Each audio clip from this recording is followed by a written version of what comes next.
Okay, next up, we have quarterback Garrett Greene. Questions for Garrett? Greg? So Garrett, just start with what this week is like for you. We talked some to Eddie about anxiety, your last college season. Do you have that this week? How do you control it? Not really. I think anxiety only comes, when you're not prepared. I think we've done a good job this whole week of preparing well, and hopefully that continues to later on in the week.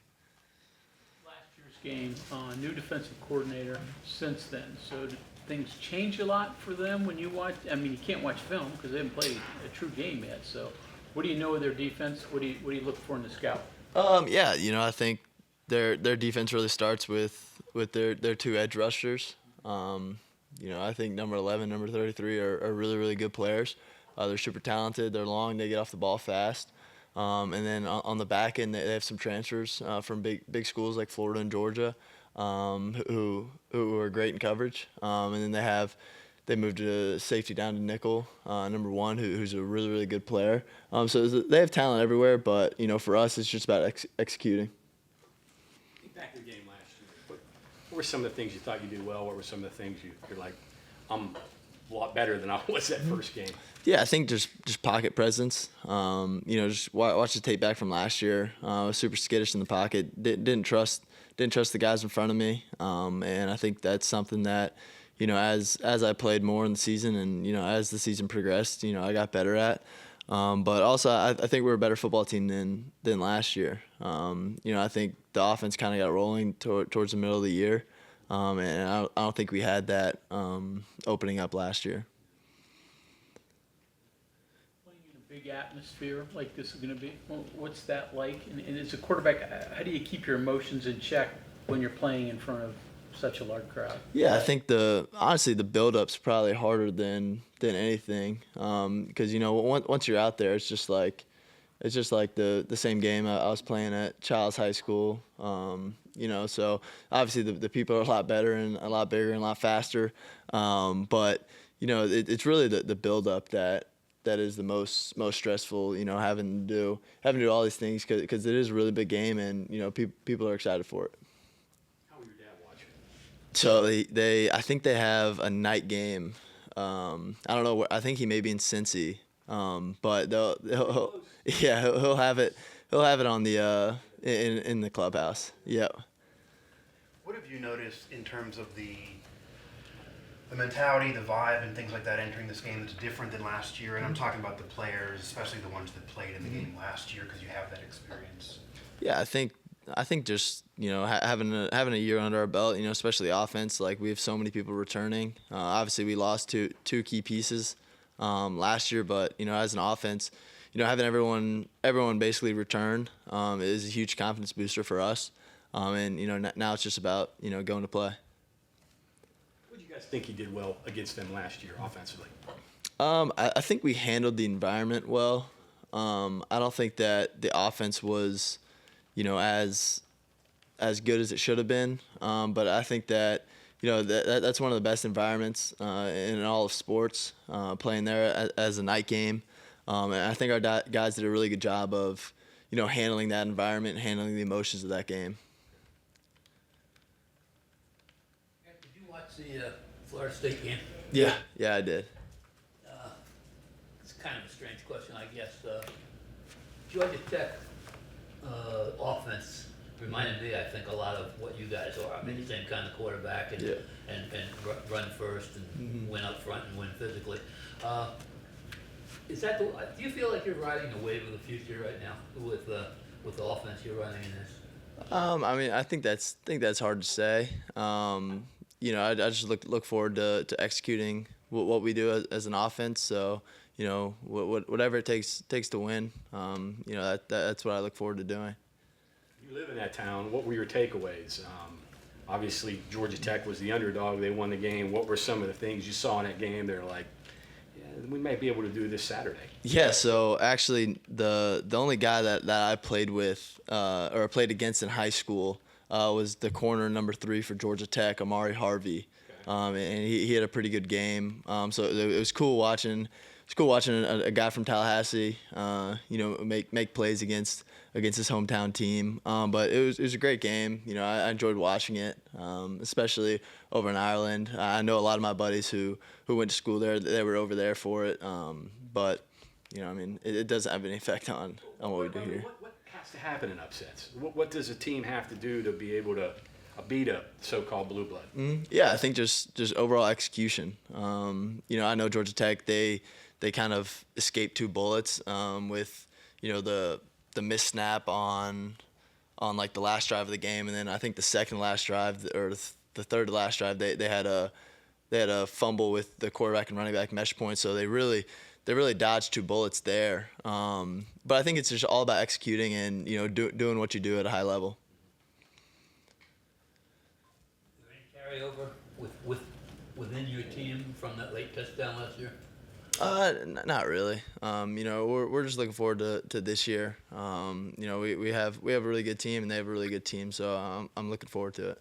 Was it an item of discussion after that game or among you guys? I mean, fans. Yeah. Fans were infuriated a little bit. Not really. I think that just after the game we were more pissed off about what we didn't do as an offense to score enough points. Like the third down right after halftime. There were a ton of key plays in there that if we convert or do something, the game looks a lot different. So the one play at the end of the game doesn't really affect us. At some point, you get tired of just preparation, practice. I want to get out there and play. Yeah, I think you can talk to the offensive line, defensive line. They've been going against each other for the last 3 weeks, so I think it'll be fun and it'll be exciting to play somebody else. When you say this is the best team in West Virginia, what leads you to believe that? Yeah, I think just overall chemistry. I think the guys in the locker room are really, really close. I think they truly do care about each other. And then if you look at just offensive production from last year, we return a ton of production both in the run game and the pass game. And then our offensive line, we have a ton of guys who have played a lot of football. So I'm looking forward to playing with those guys and getting this thing kicked off on Saturday.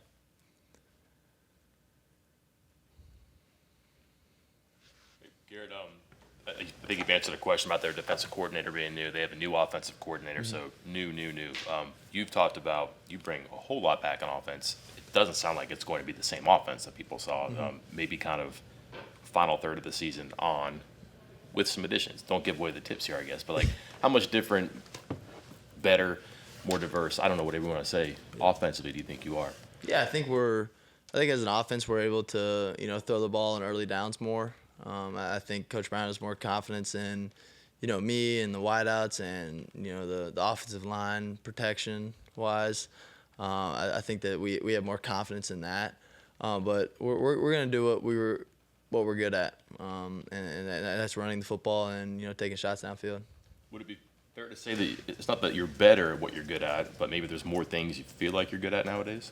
Yeah, I think like this offseason was really kind of important to continue to get better at what we were good at last year, and then that was running the football, but then also kind of the things that we weren't so good at, getting those better to where we can feel like those are all a strength. Garrett, I'm sure you got tired of being asked about accuracy level, but you've admitted that was the focus. So do you feel like you've improved greatly in that area? Yeah, I think the statistics through fall camp showed that I improved it from this fall camp to last fall camp. So I just look forward to doing it on Saturday. On Saturday, the game's about to begin. You're standing in the tunnel there, waiting to come out onto the field. What kind of things are going through your mind, and what kind of anxiety is there at that moment? I think like you'd be crazy to not have butterflies, going out into that environment. But I think a lot of the calming my anxiety over the last 2 years has gone back to my faith that, no matter what really happens out there, Jesus is still gonna love me, my family's still gonna love me, and that allows me to go play really free and really easy. Those butterflies you talk about, is almost easier to get rid of them in a day game where you just kind of wake up and you go for a noon kickoff versus a night game where you've got to sit around all day and you're waiting and waiting and waiting?